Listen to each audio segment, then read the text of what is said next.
తెలంగాణ భవన్లో కేటీఆర్ సమక్షంలో బీఆర్ఎస్ పార్టీలో చేరికలు కొనసాగుతున్నాయి. కేటీఆర్ మాట్లాడుతున్నారు. ఇప్పుడు లైవ్ చూద్దాం. అప్పెంత తెలుసండి.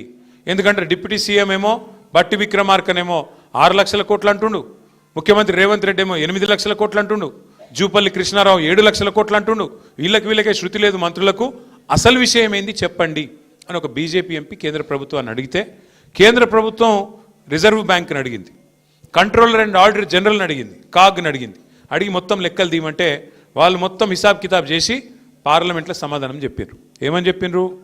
కేసీఆర్ పదవి బాధ్యత తీసుకున్న నాడు జూన్ 2, 2014 ఆ రోజు రాష్ట్రం నెత్తి మీద ఉన్న అప్పు 72,000 కోట్లు. కేసీఆర్ దిగిపోయిన నాడు రాష్ట్రం నెత్తి మీద ఉన్న అప్పు 3,50,000 కోట్లు. అంటే విరాసత్గా వచ్చిన 72,000 కోట్లు తీసేస్తే మరి కేసీఆర్ చేసిన అప్పు ఎంత? 2,80,000 కోట్లు. 352 మైనస్ 72 చేస్తే 2,80,000 కోట్లు. అవును, అప్పు చేసిండు కేసీఆర్. 2,80,000 కోట్లు అప్పు చేసిండు. మరి ఏం చేసిండు? 2,80,000 కోట్లు అప్పు చేసి 73,000 కోట్ల రూపాయలు రైతుల ఖాతాల్లో వేసిండా వేయలేదా?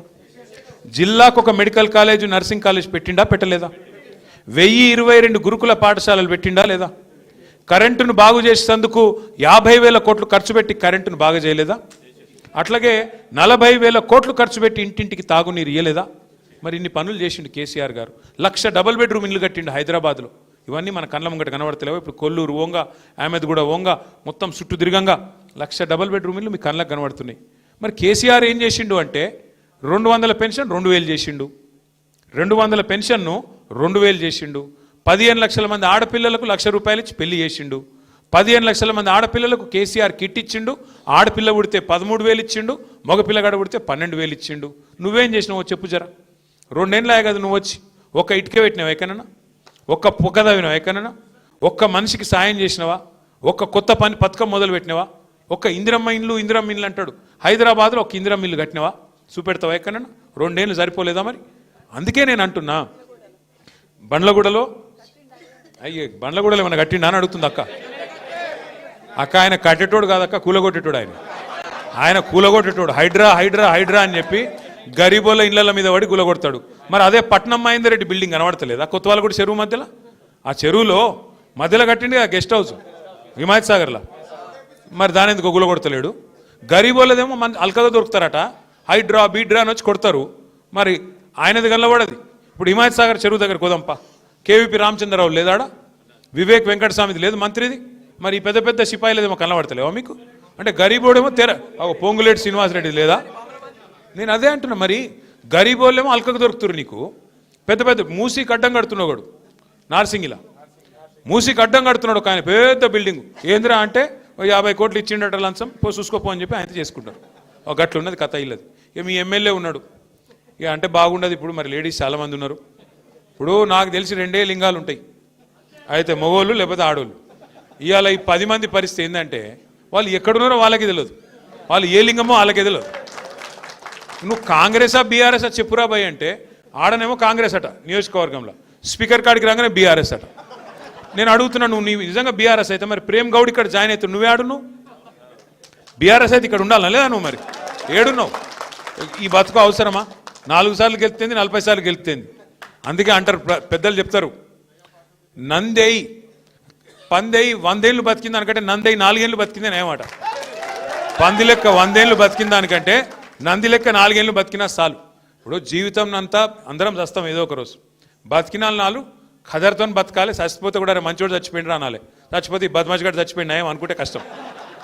గట్లుండాలి. కానీ నేను అడుగుతున్నా, ఇదేంది నాకు అర్థం కాదు. ఏం అభివృద్ధి ఆశించిపోయినావు నువ్వు? రేవంత్ రెడ్డి రాజేంద్ర నగర్లో ఏం చేసిండు? మెట్రో రైలు.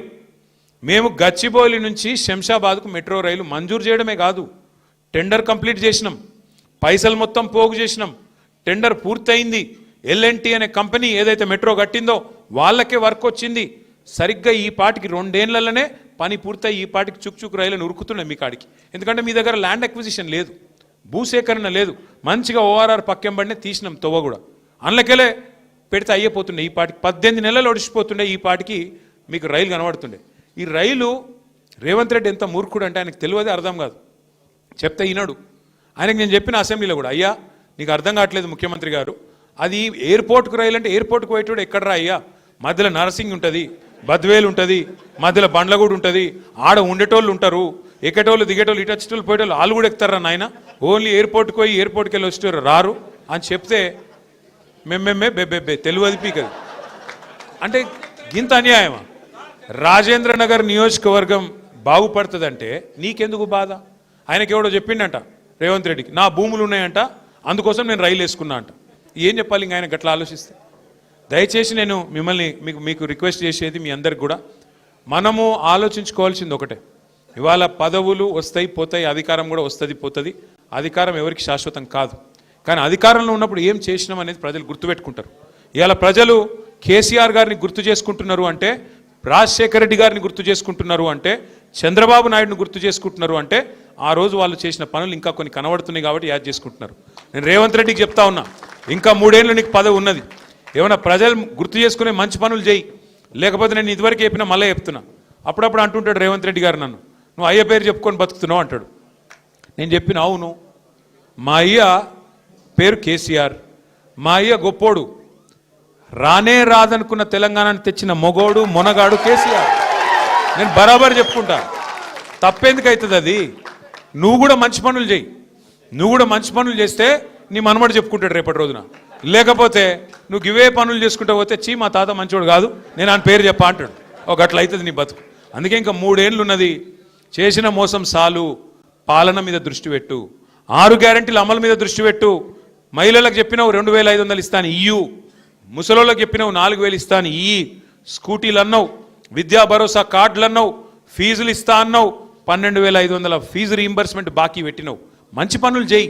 పిల్లగాళ్ళు దిల్సుఖ్ నగర్లో లొల్లి పెడుతున్నారు, అశోక్ నగర్లో లొల్లి పెడుతున్నారు. నిన్న మొన్న రాహుల్ గాంధీ వచ్చి చెప్పిపోయిండు, 2 ఉద్యోగాలు ఊడగొట్టురు మీరు, కేసీఆర్ది కేటీఆర్ది 2 లక్షల ఉద్యోగాలు ఇస్తా మొదటి సంవత్సరం అని చెప్పిండు. మరి 2 ఏళ్ళు అయిపోయాయి, ఎక్కడ నీ 2 లక్షల ఉద్యోగాలు అని చెప్పి పిల్లలు దిల్సుఖ్ నగర్లో అశోక్ నగర్లో గడబడి చేస్తూ ఉన్నారు. చేతనైతే గా పని చేయి, ఆ పిల్లలను పిలుచుకో. నిన్న వేయండు అక్కడెక్కడనో ఆడ ఏంటది ఆర్టీసీ ఎక్స్ రోడ్లో ఏదో బట్టల షాప్ ఓపెనింగ్కి పిలిచిరట, పోయిండు. ఏదో మాలు పోయిండు. పోతుంటే నేను అడుగుతున్నా, మరి ఇంతపాటి నువ్వు చెప్తున్నావు కదా రేవంత్ రెడ్డి గారు నేను 70,000 ఉద్యోగాలు ఇచ్చినా అని, మరి మధ్యలో ఒక్క నిమిషం అశోక్ నగర్లో ఛాయ్ దాగిపోయినట్టు ఆ పిల్లగాళ్ళ అక్కడికి పోయి ఆడ పోయి కూర్చొని, ఏం తమ్మి మరి 70,000 ఉద్యోగాలు ఇచ్చినా ఎందుకు లోళ్ళు పెడుతుర్రా తమ్మి మీరు అని మాట్లాడే ధైర్యం లేదా? ఎందుకంటే నీకు తెలుసు నువ్వు 70,000 ఉద్యోగాలు ఇచ్చింది వాస్తవం కాదు.